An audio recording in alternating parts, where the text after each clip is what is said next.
নমস্কার বন্ধুরা, আমি মৌসুমী উইথ মৌসুমী চ্যানেলে সবাইকে স্বাগত। সকল বন্ধুদের জানাই শারদীয়ার প্রীতি ও শুভেচ্ছা। আজ সিকিমের গ্যাংটক শহর ছেড়ে পেলিং এর উদ্দেশ্যে রওনা দিলাম। হোটেল থেকে সকাল সকাল বের হয়েছিলাম, কিন্তু ড্রাইভার ভাইয়ের মোবাইলের জল পড়ে যাওয়ায় মোবাইলটার সমস্যা তৈরি হয়ে পড়ে। দোকান খোলার জন্য অপেক্ষা করায় সামান্য সময় নষ্ট হয়ে গেল। যাই হোক, কিছু করার নেই, কারণ তার কাছে ফোনটা এসেন্সিয়াল ছিল।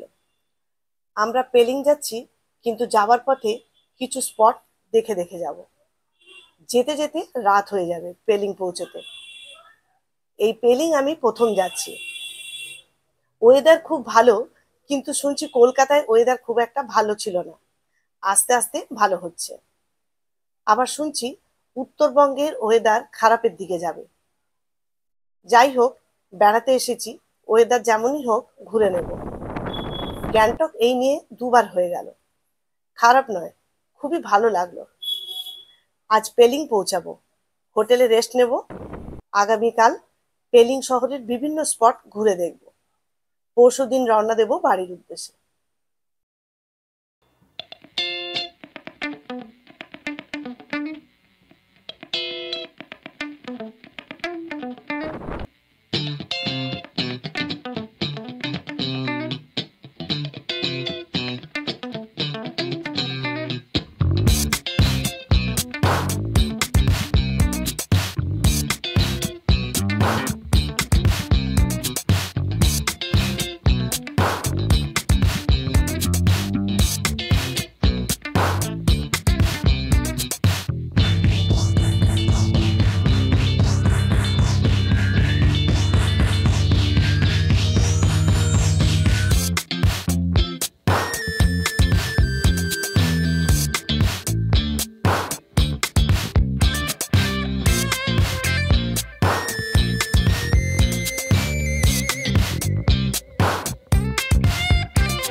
নাম না জানা এক নদীর উপর দিয়ে চললাম গন্তব্যের দিকে। এই নদীর নাম আমার জানা নেই। কোনো বন্ধুরা এই নদীর নাম যদি জানা থাকে একবার কমেন্ট করে জানাবে।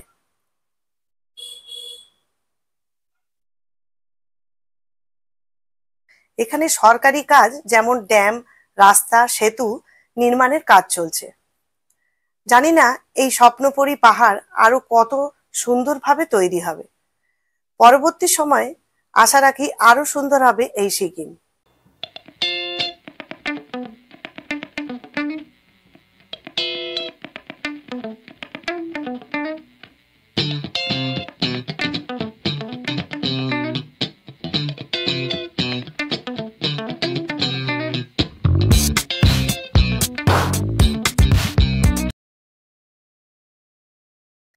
রাস্তার দুই পাশের দৃশ্য খুবই সুন্দর লাগছে। নিরিবিলি পরিবেশ, সাথে খুবই সুন্দর ওয়েদার। পাহাড়ের উপর মেঘের খেলা, আর পাহাড়ের গা দিয়ে বয়ে আসা ছোট ছোট ওয়াটারফলস। কি যে সুন্দর লাগছে তা বলে তোমাদের কাছে বোঝাতে পারবো না। ঢুকে পড়েছি দক্ষিণ সিকিমে। এই স্থানের নাম নামচি। এখানে প্রথমে দেখব নামচি চায়ের বাগান। দার্জিলিং এ প্রচুর চায়ের বাগান আছে, কারণ ওখানে পাহাড়ের ঢাল খাড়া নয়, কিন্তু সিকিমে পাহাড়ের ঢাল এতই খাড়া যে চা বাগানের উপযোগী নয়। কিন্তু এই সিকিমে নামচিতে একমাত্র চা বাগান আছে, যাকে আমরা নামচি টি গার্ডেন বলি। এখানে প্রচুর পরিমাণে চা তৈরি হয়। এদের চা খুবই টেস্টি হয়। দেখব ওখানে গিয়ে। এই নামচি টি গার্ডেনটি টেমি টি গার্ডেন নামে পরিচিত। আমি এখন টেমি টি গার্ডেনে এসছি, এই ওপরে যাচ্ছি। দেখো কত সুন্দর। আমি এগিয়ে যাচ্ছি একটু। অনেকটা জায়গা জুড়ে এই চায়ের বাগান। সিকিম রাজ্যে এই টেমি টি গার্ডেন একমাত্র চায়ের বাগান। এখানে প্রচুর পরিমাণে চা তৈরি হয়। প্রসেসিংও সামনেই হয়। বেশ ভালো লাগছে এই চায়ের বাগান দেখতে। অনেক মানুষ ঘুরে বেড়াচ্ছে, ওয়েদার বেশ ভালোই আছে। বাগানটা কিছুক্ষণ ঘুরে এখানে চা টেস্টও করব। অনেক চায়ের দোকান আছে নিচে, আর এখানকার চা পাতা তাদের নিজস্ব ব্র্যান্ডে বিক্রিও করছে তাদের নিজস্ব দোকানে। টেমি গার্ডেনে এসছি, এখানে সব চা পাতার বাগান, চা পাতা তৈরি হচ্ছে এখানে। সব নতুন নতুন গাছ, কি সুন্দর কচি কচি পাতা বেরিয়েছে। তো এখানে এসছি, দেখো এখানে একটা ভিডিও শুট করলাম।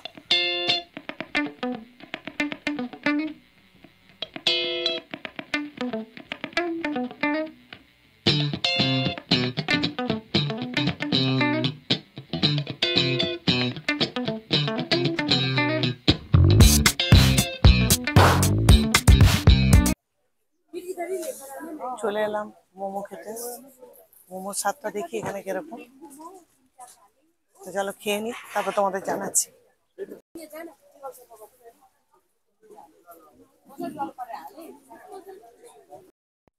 এখানে আমরা চিকেন মোমো নিয়েছি 2 প্লেট, তার সঙ্গে নিলাম চাটনি, আর মোমোর উপর একটু টমেটো সস দিয়ে খাবো। দেখি কেমন লাগে খেতে, খেয়ে জানাচ্ছি।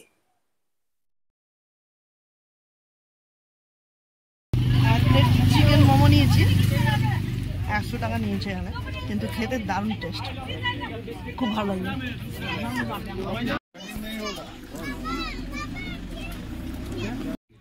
টেমি গার্ডেনে এসেছি, চা খাবো না, তাই চা নিলাম। চায়ের টেস্টটা দেখি কিরকম, তারপর আবার দেখাবো। আমি খাচ্ছি দুধ চা, আর আমার হাজব্যান্ড খাচ্ছে ব্ল্যাক টি। কেমন লাগছে? ভালো। এই দেখো, এই টি এর প্যাকেটটা নিলাম, এটা বাড়িতে খাবো, তোমাদেরকে জানাবো আবার কেমন লাগছে। এবার টেমি টি গার্ডেন দেখে পরবর্তী স্থানে রওনা দিলাম।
চলে এসেছি রা বাংলা। বন্ধুরা দেখো, পাহাড়ের ওপর থেকে কি সুন্দর জলের ধারা নেমে আসছে, কি যে সুন্দর লাগছে কল্পনাই করা যায় না। শরীরের যেন সব ক্লান্তি চলে যাচ্ছে। চলে এলাম রা বাংলায়। এখানে এন্ট্রি ফি 80 টাকা। এটা একটা বৌদ্ধ পার্ক, বিশাল বড় জায়গা নিয়ে তৈরি করা হয়েছে এই বৌদ্ধ পার্ক। আমরা চলে এলাম রা বাংলায়। দেখো এখানেও দৃশ্যটা দেখো এরকম।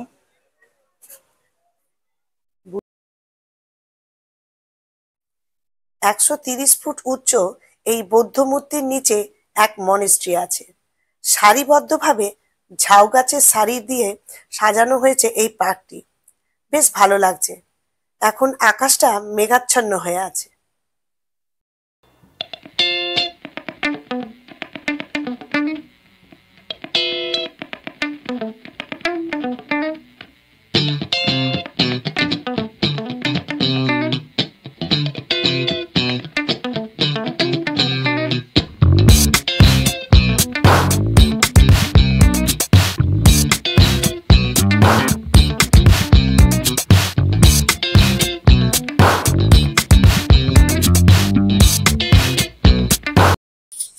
রা বাংলায় একটা কফি শপে এসেছি, কফি খাওয়া হয়ে গেল। তার সঙ্গে চিজ পকোড়া খেলাম। এরপর বাইরে বৃষ্টি পড়ছে, বাইরে এই জন্য এখানে বসে একটু রেস্ট নিচ্ছি, তারপরে আবার রওনা দেবো। দেখো বাইরে কিরকম বৃষ্টি পড়ছে, একটু ঝিরঝির করে পড়ছে, আর শীতটাও অত লাগছে না, একটু কমই আছে শীত। ওখানে যতটা ঠান্ডা লাগছিল এখন কমে গেছে।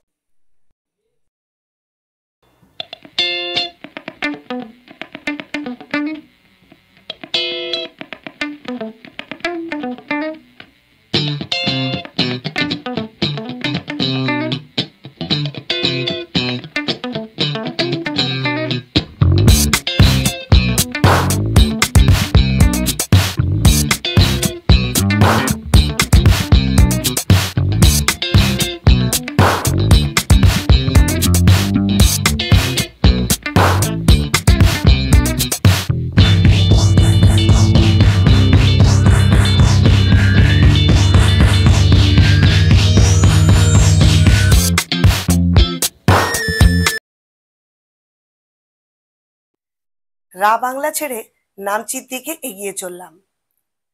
এখান থেকে 1 ঘন্টা সময় লাগবে নামচি পৌঁছাতে। এবার চলে এলাম নামচি।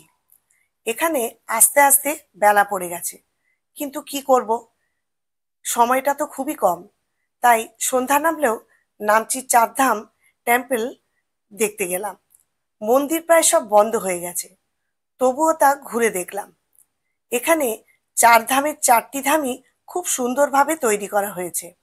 বদ্রীনাথ ধাম, জগন্নাথ ধাম, রামেশ্বর ধাম আর দ্বারকা ধাম, এই 4 ধাম একসাথে এখানে দর্শন করা যায়।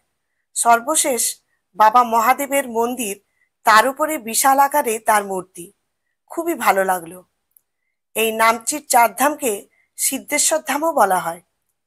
চারিদিক দেখতে দেখতে অন্ধকার নেমে এলো। বড় বড় লাইট ছিল, তার আলোয় সব সুন্দর স্থানগুলি দেখে বেশ ভালোই লাগলো।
নামচির চারধাম সম্পূর্ণভাবে আমাদের দেখা হয়ে গেল।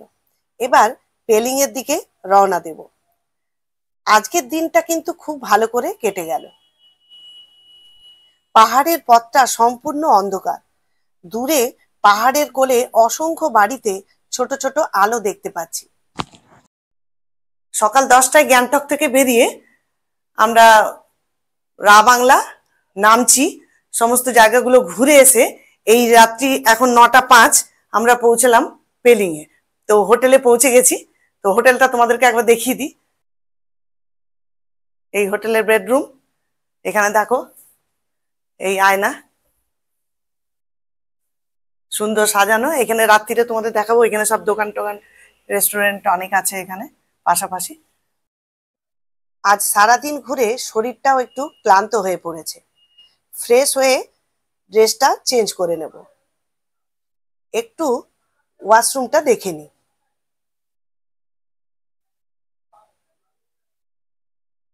হ্যাঁ বন্ধুরা, ওয়াশরুমটাও একদম টিপটপ পরিষ্কার, গিজারও আছে।